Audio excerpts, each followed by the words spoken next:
Gars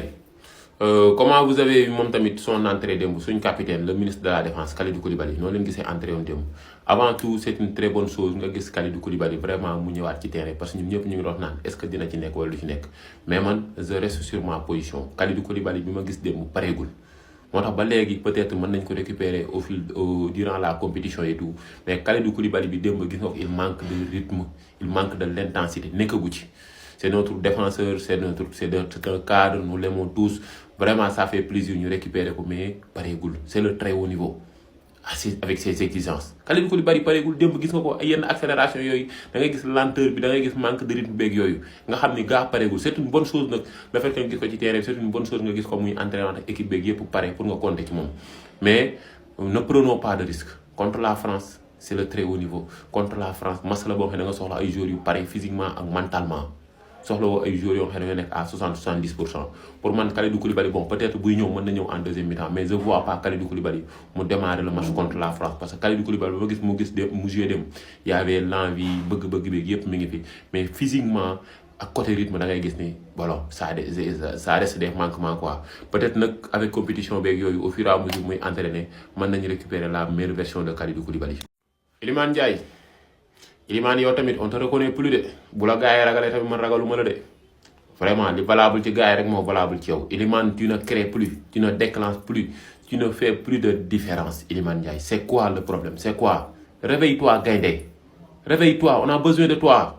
c'est quoi le problème le niveau a grave régressé Iliman le niveau a grave régressé bu ma gisee Iliman Ndiaye mënutul def différence parfois prise de décision bi day yor bal jeu bi war a gaaw mu war a jouer en une touche te bal bi di tourner en rond parfois di def ay mauvais choix non mais je comprends pas très franchement Iliman je te comprends pas tu as 25 ans tu dois être au sommet de ton art dëgg la nag baisse de forme xam nga mënul ñàkk ci jour et tout mais Iliman réveille-toi gaynde dans cette coupe du monde c'est le moment opportun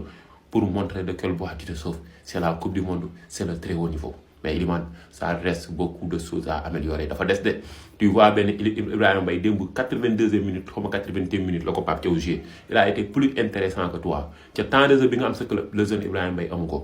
le football, le équipe nationale, méritocratie, les places doivent être chères, mais les places doivent être méritées.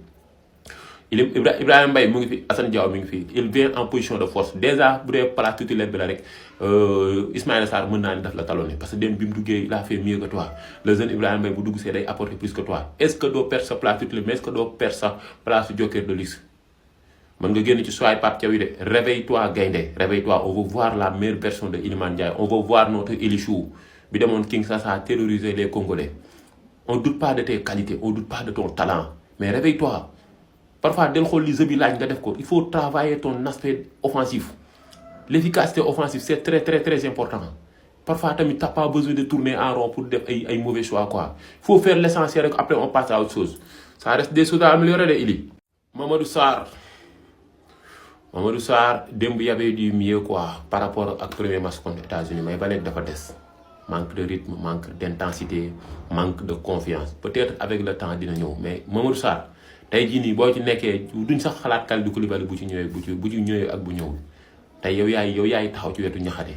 mais ma ba léegi tu marches pas démb j'ai vu ton match mais trop de lenteur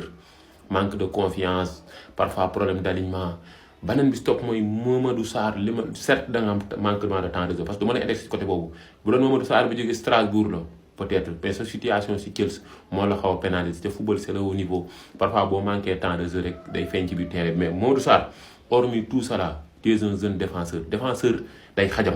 xaw ma Van Dijk ngay roy xaw ma mais est-ce que nga gën a muscler sa jeu bi xaw am arñe xaw a am fugu défenseur day am tuuti bandi mais du da ngay ñàngal fas kanam rek ñëw taxaw di toilettu tu es trop clean pour un défenseur boy il faut nga boo bëggee imposer wu surtout Chelsea le football de haut niveau le football moderne il faut nga gën a museler sa jeu bi mu xaw a dëgër tuuti mën nga nekk benn playboy nii mais ci biir terrain bi doonal bandi den imposer sa bopp il faut être agressif di dóor gars yi daal di ci def ammoniaque ba mu saf-sap boy tu peux le faire, techniquement tu es bien, tu as tout pour être l'un des meilleurs défenseurs du monde, mais ça dépend que de toi. Il faut que tu t'améliores aussi. Il y a aussi, ça reste des choses à améliorer.